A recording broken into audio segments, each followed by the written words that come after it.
আসসালামু আলাইকুম। বাংলাদেশ জামাত ইসলামী সম্প্রতি চমৎকার একটা কাজ করেছে।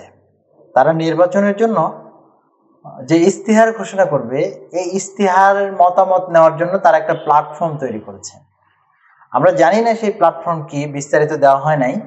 তবে তারা তাদের পেজে, তাদের আমিরের পেজেও তারা একটা ফটো কার্ড দিয়েছে।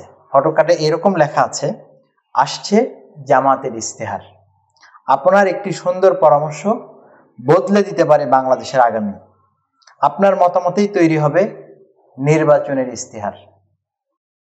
এবং তারা একটা ছবি দিয়েছেন নিচে। ছবিটা ইন্টারেস্টিং। ছবিতে তারা দুইটা মেয়ের ছবি দিয়েছে, কয়েকটা ছেলের ছবি দিয়েছে। মেয়ের ছবি একটা হচ্ছে হিজাব পরা, আর একটা হিজাব ছাড়া, এবং তারা ইয়াং। তার মানে এর মাধ্যমে তারা ইয়াং জেনারেশনকে টানার চেষ্টা করছে। তারা বোঝানোর চেষ্টা করছে যে এখানে সবার মতামতের ভিত্তিতে একটা ইনক্লুসিভ একটা ইস্তিহার তারা তৈরি করতে চায়। তারা কিন্তু এখানে বলে নাই যে তারা শুধুমাত্র ধর্মভিত্তিক একটা ইস্তিহার করবে। তো এই যে এত সুন্দর একটা জামাতের ইস্তিহার, তারা যে জনগণের মতামত নিতে চায়, আমরা জানি না সেই প্ল্যাটফর্মটা কি। নিচে লেখা আছে আসছে, এটা একটা চমক।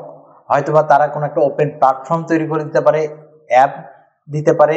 তারা একটা মোবাইলের ফ্রেমের মধ্যে দিয়েছে ছবিটা, তো মনে হচ্ছে যে একটা অ্যাপের মাধ্যমে হতে পারে। যে কোনো মাধ্যমে তারা এই জরিপটি বা এই মতামতগুলো নিয়ে তারা একটা ইনক্লুসিভ একটা ইশতেহার তৈরি করবে। অলরেডি আমাদের আমির ফেসবুক যে পেজ দিয়েছেন, পেজে কিন্তু অনেকে মতামত দেওয়া শুরু করেছেন। তারা কি কি চান? অনেকে বলছেন যে আমরা ঢাকার যানজট নিয়ন্ত্রণ চাই, অনেকে বলছেন আমরা বেকার সমস্যার সমাধান চাই, অনেকে বলছে যে আমরা আইনের শাসন চাই, এরকম আমরা নিরাপত্তা চাই। এই বিষয়গুলো চলে আসছে।